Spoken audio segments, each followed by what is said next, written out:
Hello everyone, welcome to this EPG Pathshala.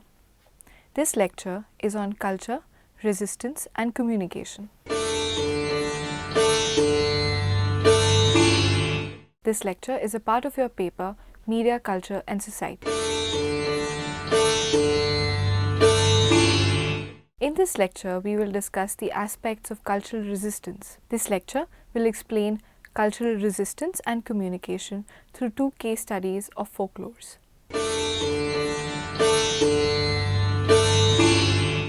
The first folklore is from Maharashtra, popular among the Vadar communities. The second is a folklore from Bihar about Reshma Chuharmal and the violence that took place around this folklore. Both the case studies are discussed in the second part of the module. In the first part, we will discuss the notion of counterculture and oral traditions of folklore. Learning outcome. Through this lecture, you will learn the significance of counterculture. You will come to know that counterculture may emerge in any field of inquiry. This way, you will be able to see even a small incidence of questioning the norms, values and practices of dominant culture that may play an important role in the cultural resistance and development of counterculture. You will also be able to question the stereotypes that are formed about countercultural practices. Counterculture and folklore. Culture is communicational as defined by James Carey. Thus, culture is not a static category but a dynamic one. In this rifts, dissent, negotiations, appropriation, resistance all go together to shape and reshape the culture. And in this process, countercultures emerge, negotiating and challenging the cultural dominance. Many a times, the countercultural practices do not invite incorporations and negotiations, but violence. Cultural confrontation and violence that takes place for dominance and resistance should not be seen as born by cultural differences. It is carried by a will to social discrimination by particular social agents. This is clearly exemplified in the case of Reshma Chuharmal folklore that we will discuss in the second part of the lecture. When we use the term folklore, we are not using it in a hierarchical sense, where folk is the little tradition and classical culture is the greater tradition. As we have already discussed in our other lectures, that popular culture and highbrow culture are not two separate fixed terrains. They both interact and negotiate with each other. A.K. Ramanujan argues that these two comments on each other cannot be understood independently of each other. For Ramanujan, folklore is neither a precious preserve that needs to be museumized, nor is it a culture of little people. Folklore is a full-fledged collaborator in the production of cultural meaning. Folklores are autotelic, which means that they travel themselves without actual movements of the whole population.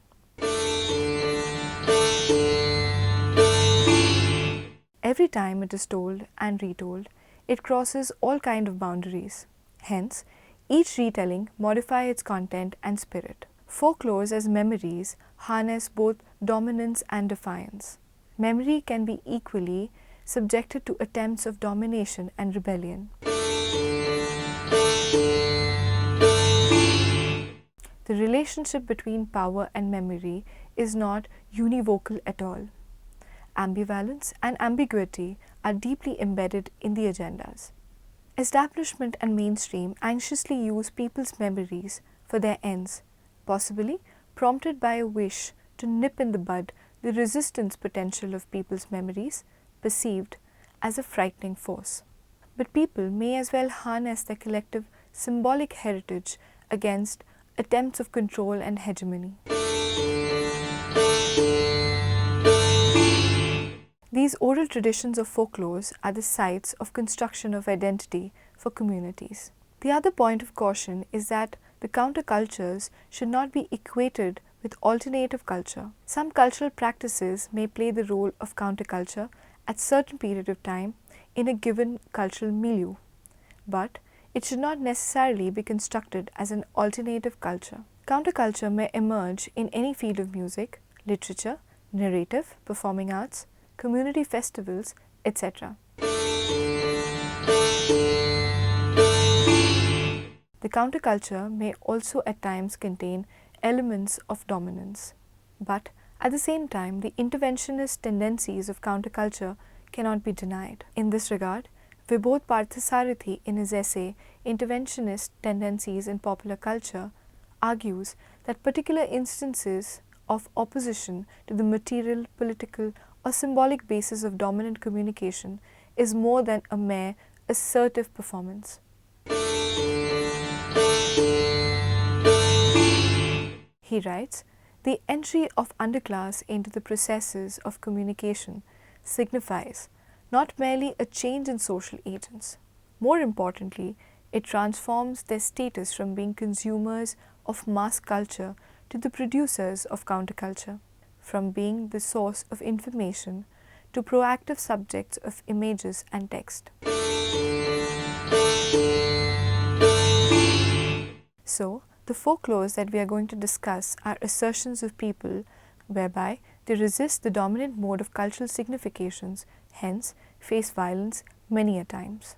Similarly, statues of the icons of marginalized sections challenge the aesthetic of the dominant culture at various levels.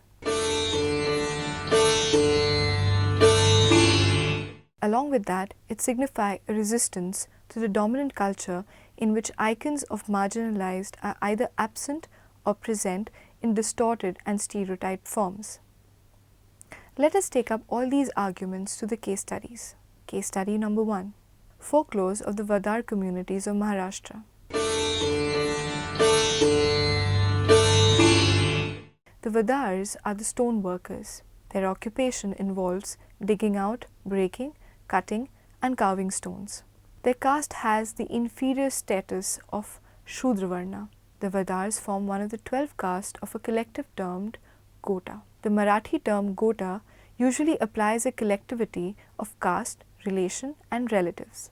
Vadars Gota identify itself as a group of the donkey or the family of the donkey called Gadav Gota. There are various folklores around donkey amongst Vadars. Here, we would like to recommend you to read Poitwain's essay, The Donkey, a mirror of self-identification for further information.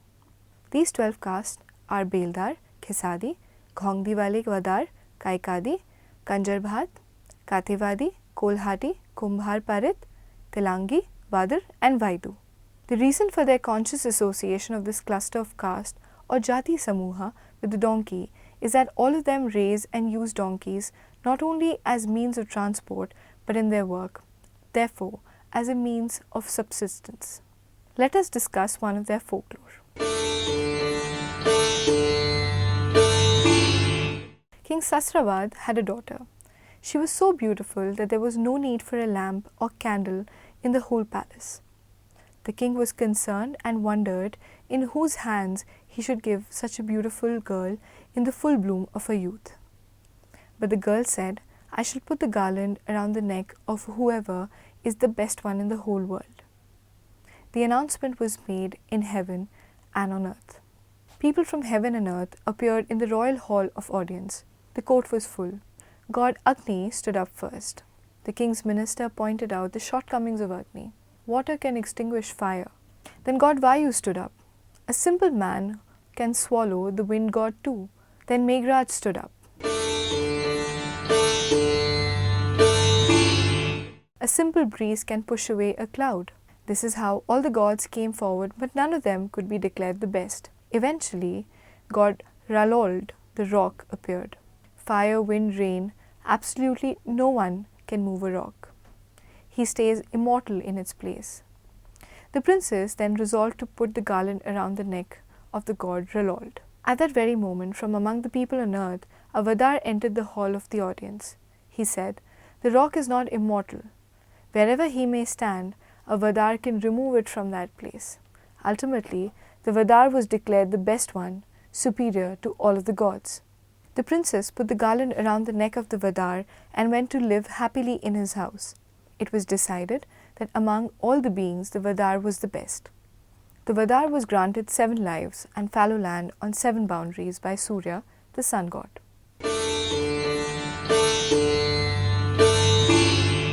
Now, when we interpret folklores, we will encounter a lot of ambivalence in the terms of dominance and rejection of the dominance. For instance, in this narrative, the gods who are supposed to be the best are stripped of their divine attributes and are reduced to mere natural elements of fire, wind and cloud. Such folk traditions demolish any attempts to homogenize and hegemonize the socio-cultural realm. So, the cosmological attributes that characterize the gods are completely removed.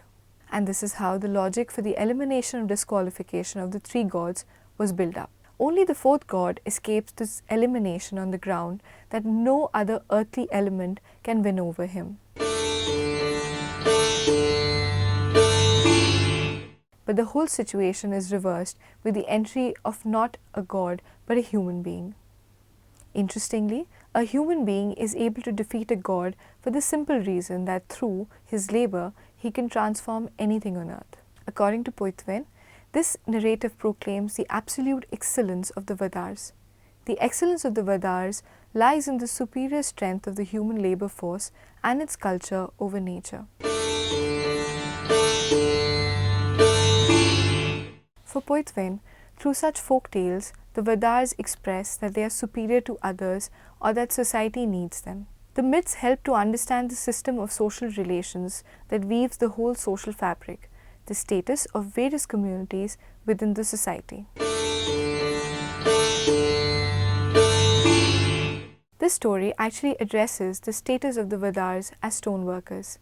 Their labor, which carries no value on earth, turns into an asset of absolute excellence in the story. So, it is through their occupation the community is collectively claiming a right to ascendancy. So you can see that there is no attempt here to get rid of their status as Vadars, but to claim equality through the strength of their labor that not even gods possess. This is an interesting narrative to see how a community which is pushed to the margins in the caste system resists through folklores the dominance of the caste system and its will to overcome the exploitation of that very system.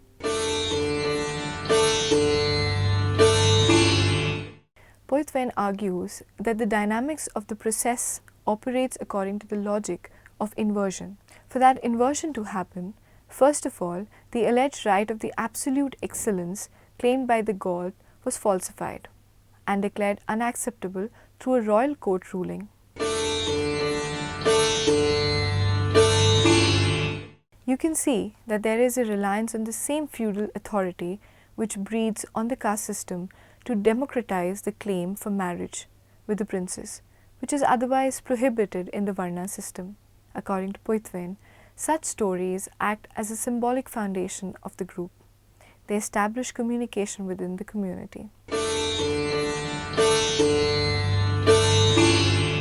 Now let us look at one more folk tale from the completely different region to see how memory in the form of such folk narratives is a site of social protest in the present. Case study number 2, the folklore of Reshma Chuharmal.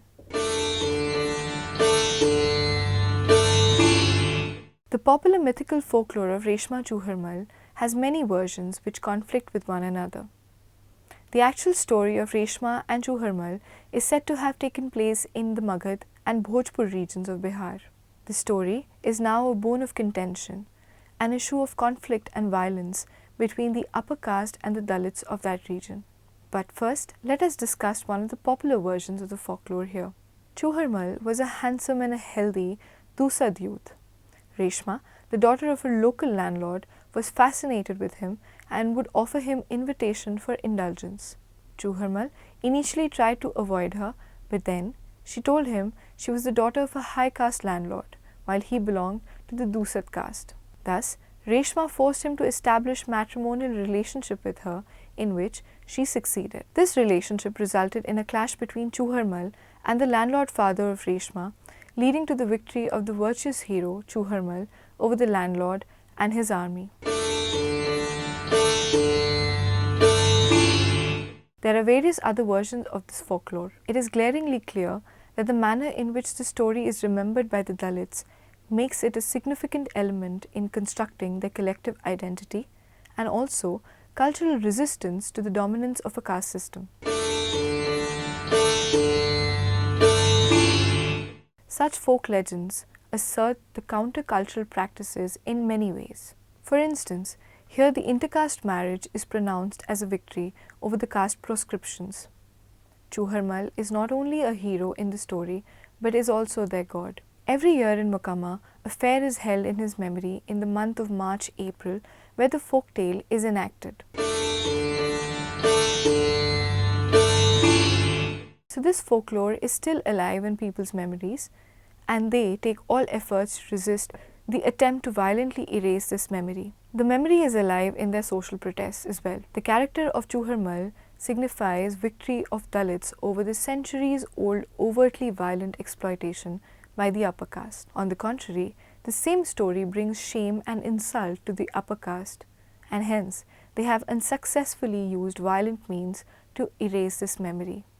Narayanan says, the feudal Bhumihar upper caste perceived this memory as an insult to their caste. On the other hand, the lower caste reactivated the same memory as a record of protest against the feudal and elite classes of the region.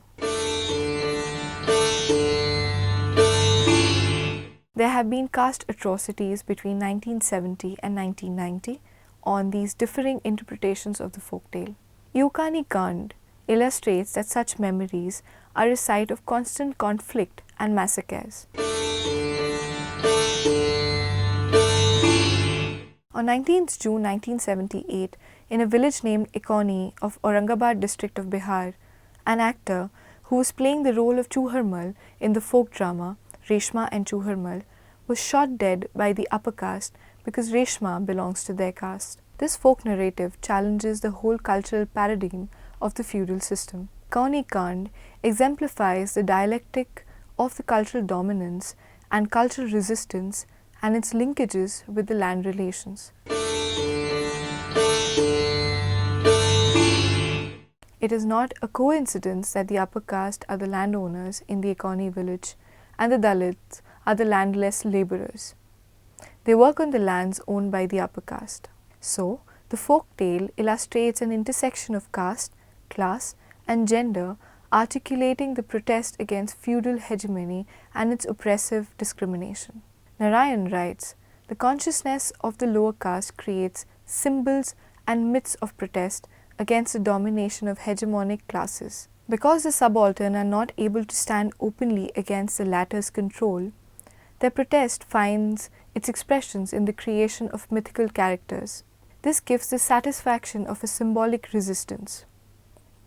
The oppressed then identify themselves with these mythical figures of their creation and convert them too into symbols of protest. Now both the folklores negotiate and resist the cultural domination in different ways. There are innumerable such folklores in the Indian subcontinent. We have taken up these two case studies of folklore to substantiate the theoretical arguments. Along with the folklores, you may testify these arguments through various other forms of communicational culture. Let us now try and summarize what we have discussed so far. We have discussed the instances of countercultural practices through oral traditions of folklore. We have discussed the countercultural practices may not necessarily be providing an alternative to the dominant culture, but still intervene and democratize the dominant culture. Do attempt the questions in the self-evaluation quadrant, and for further reading suggestions, please refer to the third quadrant. Thank you.